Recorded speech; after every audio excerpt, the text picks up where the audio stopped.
Vamos a estar hoy con Mario Arana, él es presidente de la Cámara de Comercio Americana Nicaragüense, AmCham, y miembro de la Alianza Cívica. Gracias, Mario, por estar aquí con nosotros. Gracias, María Elsa, por la invitación. Sí, Mario, ahora tras el anuncio, ¿verdad?, de que se suspende el diálogo nacional por parte del gobierno, ¿cuál es la posición de la Alianza Cívica, de ustedes como empresarios y las implicaciones que esto va a traer?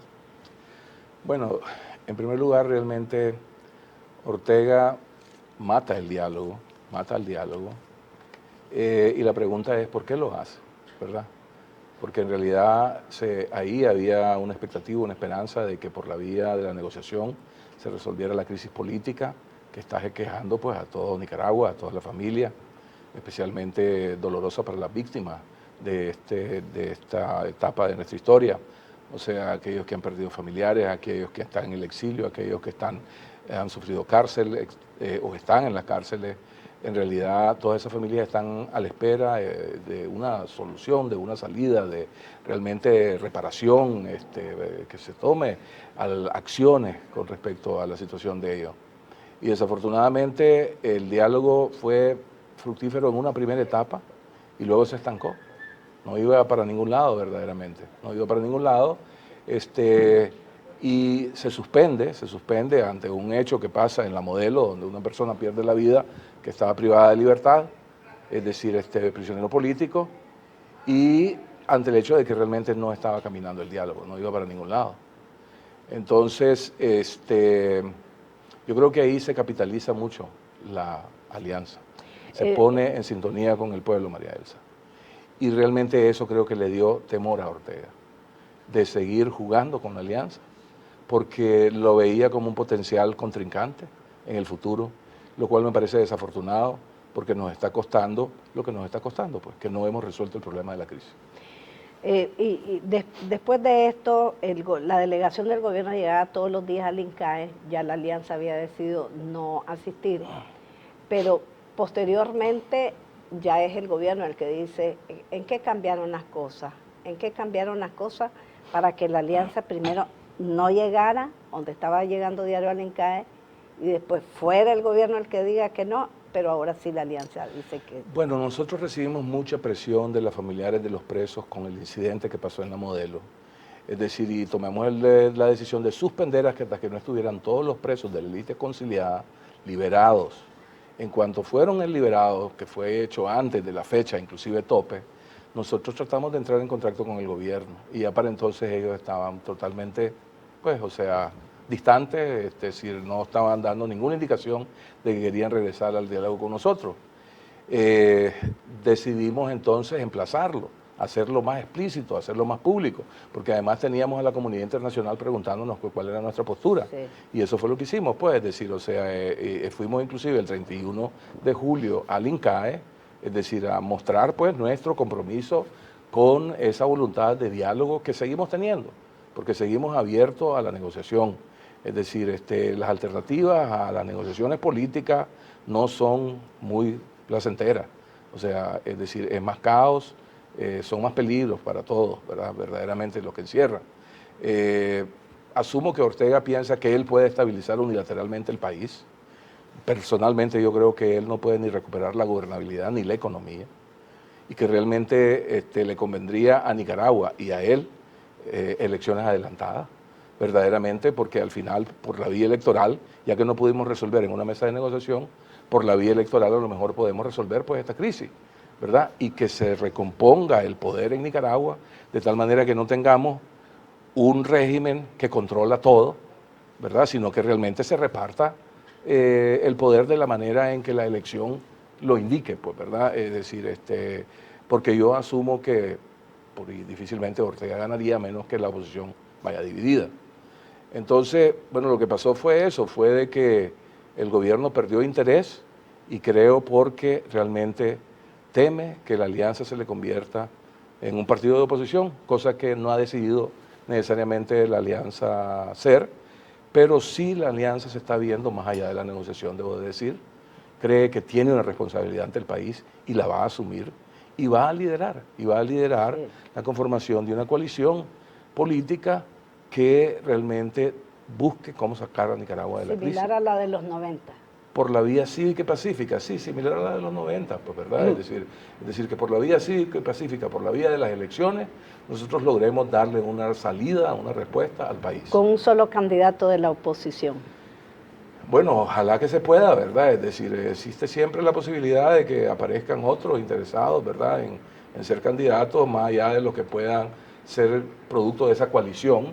O sea, porque la alianza lo que se plantea es que se conforme una coalición nacional, de unidad nacional, digamos, ¿verdad? Es decir, para por la vía electoral resolver esto. Entonces, sí, habrá un candidato que deberá ser escogido por algún método aceptable por las partes que estén involucradas en esta coalición y que cuente con pues, buen respaldo popular, y yo creo que tiene muy buenas posibilidades de salir bien. ¿Y la empresa privada cuál es su posición al respecto? Bueno, mira, como empresa privada nosotros en varios gremios, ¿verdad? Entre ellos COSEP, AmCham, especialmente FUNIDES, que son asociados al sector privado, decidieron jugar un papel, asumir una responsabilidad, digamos, de buscarle una salida a la crisis. En ese plan hemos estado. Así fue que aceptamos ir al diálogo, el primer diálogo, así es que hemos aceptado ir al segundo diálogo, o sea, buscándole una salida a la crisis. Y seguiremos apostando a buscarle una salida a la crisis. Y ahorita lo que estamos viendo es, si Ortega no quiere por la vía negociada llegar a una solución, bueno, eventualmente habrán elecciones, pues, y vamos a apostar, sí, a la vía cívica y pacífica, porque creemos de que hay una oportunidad única de construir una estabilidad de largo plazo en el país, una institucionalidad que nos compre estabilidad de largo plazo, en la medida que sepamos ser incluyentes en un futuro modelo de desarrollo económico y político. Hay sectores que están promoviendo un paro indefinido. Ustedes como empresa privada, ¿qué piensan de esto? Bueno, yo te puedo decir lo que pienso yo personalmente. Algunas personas le ven un atributo mágico a un paro indefinido. Puede ser muy dañino para las empresas y para los trabajadores, es decir, las familias en general, y lo que hace es debilitarte. Y la verdad es que aquí yo digo, necesitamos estar libres, porque aquí hay represión y están metiendo gente en la cárcel, estar vivo, porque aquí ha habido gente que ha perdido la vida, ¿verdad?, en esta lucha contienda política, y estar fuerte. Y estar fuerte significa que tenemos que salvar los empleos que se puedan salvar. Aquí se le trata de achacar responsabilidad al sector privado de la crisis económica. No tenemos nada que ver con esa crisis económica que tenemos acá. Es decir, lo que hizo agua fue el modelo político que había, el modelo político que fracasó porque llevó a Nicaragua a una explosión social por emplear mecanismos de represión que ya el pueblo se hastió y rechazó. Y antes del 18 de abril, ¿cómo estaba la economía? Estaba bien. Creo que siempre pudimos haber crecido mucho más, porque el promedio de crecimiento de esta administración fue el mismo de las administraciones anteriores neoliberales que le llaman. Y tuviste todos los recursos venezolanos, tuviste tendencias de los precios internacionales bien favorables y la mayor parte del tiempo tuviste precios bajos del petróleo. Nosotros aquí pudimos haber crecido mucho más, verdaderamente. Entonces se llenan mucho la boca de que el crecimiento, etcétera, era positivo, pero le pasó igual que a Somoza. Era un modelo que no era sostenible. Pero hubo mucha inversión pública, ¿verdad? Hubo inversión pública e inversión privada, ¿verdad? Pero realmente hubo represión, no hubo institucionalidad política. Hubo un proceso de consolidación de poder concentrado en una sola persona. Verdaderamente se acabó el balance de poderes, la independencia de los poderes. O sea, la democracia estaba siendo destruida, la institucionalidad democrática estaba siendo destruida. Entonces, nuevamente había un modelo donde habían excluidos y habían unos privilegiados que se beneficiaban del modelo. Pero esos que estaban excluidos fueron los que se rebelaron. Y eso ha ocurrido en nuestra historia repetidas veces, en Nicaragua, en América Latina. El reto está en construir un modelo incluyente, verdaderamente. Y un modelo incluyente no puede ser un gobierno autoritario, menos dictatorial. Decía el gobierno que muchos de la Alianza Cívica no son representativos. ¿Qué piensa usted? Bueno, mira, ¿cómo nace la Alianza Cívica? Nace producto de una petición que se le hace a la Conferencia Episcopal de que realmente cree un espacio para un diálogo. Y la Iglesia lo que llama es a sectores que tuvieron que irse a validar con sus bases, verdaderamente, de la sociedad civil, de la academia, del sector empresarial, de los estudiantes. Verdaderamente, personalmente, yo ayudé a que se organizaran los estudiantes. Estuve al frente de la primera reunión de 12 horas que tuvieron los distintos grupos, pues para que simplemente no encontraban un espacio que le dieran y realmente yo pude apoyarles en eso, ¿verdad? Entonces se conformaron estas representaciones de estas distintas organizaciones a petición del gobierno y se le dio la tarea a la conferencia episcopal. Entonces, claro que tiene una representatividad. Y por eso es que el pueblo se siente reflejado y por eso es que Ortega le teme a la Alianza Cívica por la Justicia y la Democracia. ¿Faltan representatividad tal vez de los partidos políticos? Mira, falta representatividad para mí antes de los partidos políticos que han sido destruidos y han tenido una historia problemática en Nicaragua, hoy por hoy, de pactos y de repactos, ¿verdad? Las víctimas, para mí faltan las víctimas. Todos aquellos que han sido víctimas de esta lucha realmente deberían estar representados en la alianza. Y se ha venido construyendo con ellos una relación cercana, francamente. Y se habla ya de muchos que se están candidateando, o sea, ya nombres que se están barajando. Sí, y pienso como el Monseñor Monseñor Álvarez, que dijo que realmente que no es momento de candidatura. No, pues porque en realidad no hemos resuelto nada. O sea, es decir, a duras penas logramos que se le den los presos políticos, pero aquí no hay un acuerdo de país para sacar a Nicaragua de la crisis siquiera. No sabemos lo que pueda pasar.